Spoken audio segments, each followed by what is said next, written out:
اینجا صومعه جواریه. صومعه و کلیسا با هم تفاوت دارن. کلیسا به یک ساختمان مذهبی اطلاق میشه، در صورتی که صومعه یک جامعه مذهبیه با مجموعه ای از ساختمان ها. برای من که فرق کلیسا و صومعه رو نمیدونستم، خب این تفاوت جالب.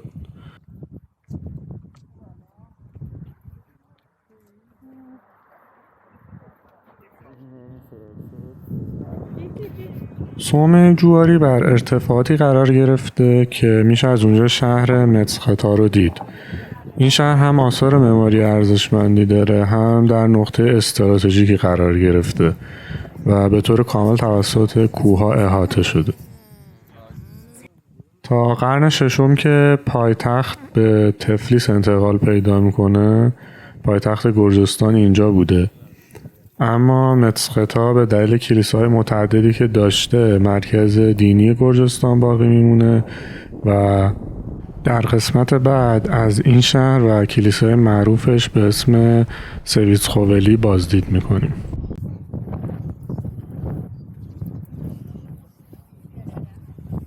صومعه جواری اواخر قرن 6 میلادی تکمیل میشه و در سال 1994 هم در فهرست جهانی یونسکو ثبت شده.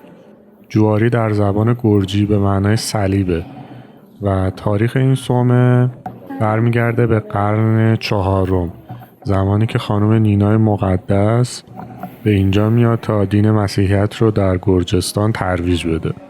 اولین صلیب رو با شاخه‌های درخت انگور و گیسوان خودش در این مکان میسازه و صلیب‌هایی که در گرجستان زیاد هم دیده میشن به همین دلیل هست که حالت آویزون دارن و محور افقی صلیب از دو طرف افتاده و آویزان هست، چون از جنس موهای این خانم بوده و تحمل وزن خودش رو نداشته و این مدل صلیب به صورت نماد در میاد و چون این خانم خیلی در گرجستان مورد احترام بوده، به همین دلیل در خیلی از مکانهای گرجستان از این مدل صلیب استفاده میکنن.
از صومعه جواری حرکت کردیم به سمت شهر گوری و موزه استالین.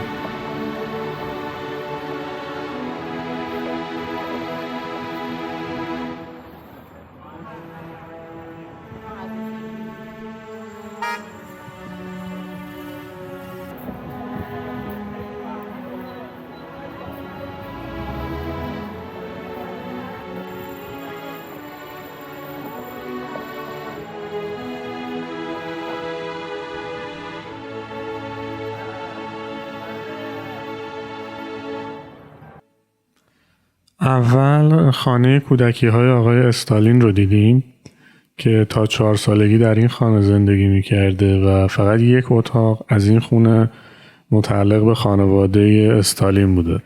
پدر آقای استالین کفاش و دائم الخمر بوده و در زیرزمین همین خونه کار کفاشی انجام میداده.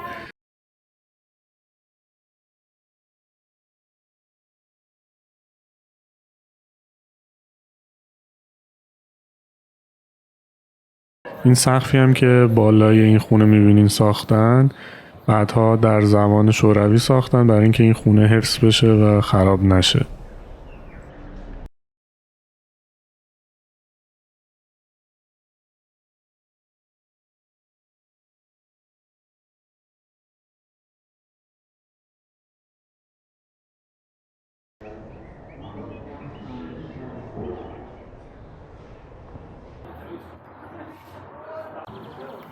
استالین فوبیای پرواز داشته و بیشتر ترجیح میداده که به قطار سفر کنه. این واگن هم واگن شخصی آقای استالین بوده. واگن 83 تن وزن داره، شیشه‌های ضد گلوله است و تمام وسیله‌های داخلش متعلق به همون دورانه.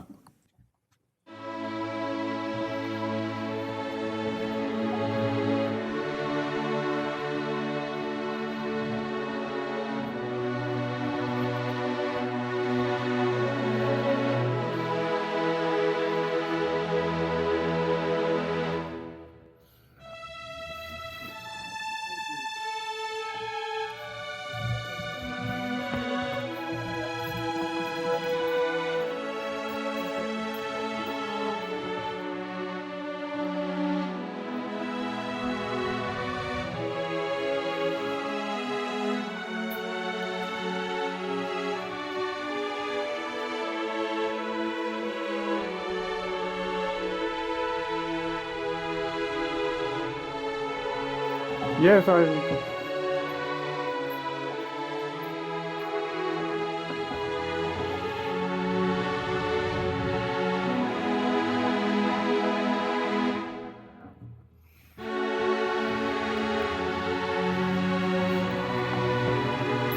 Have a good day.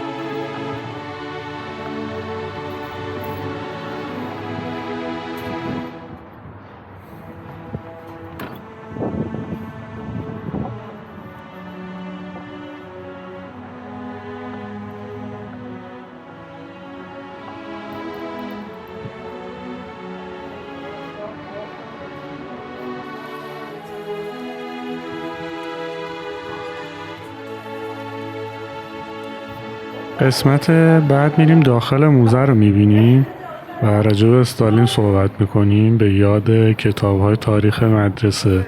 استالین که بود و چه کرد.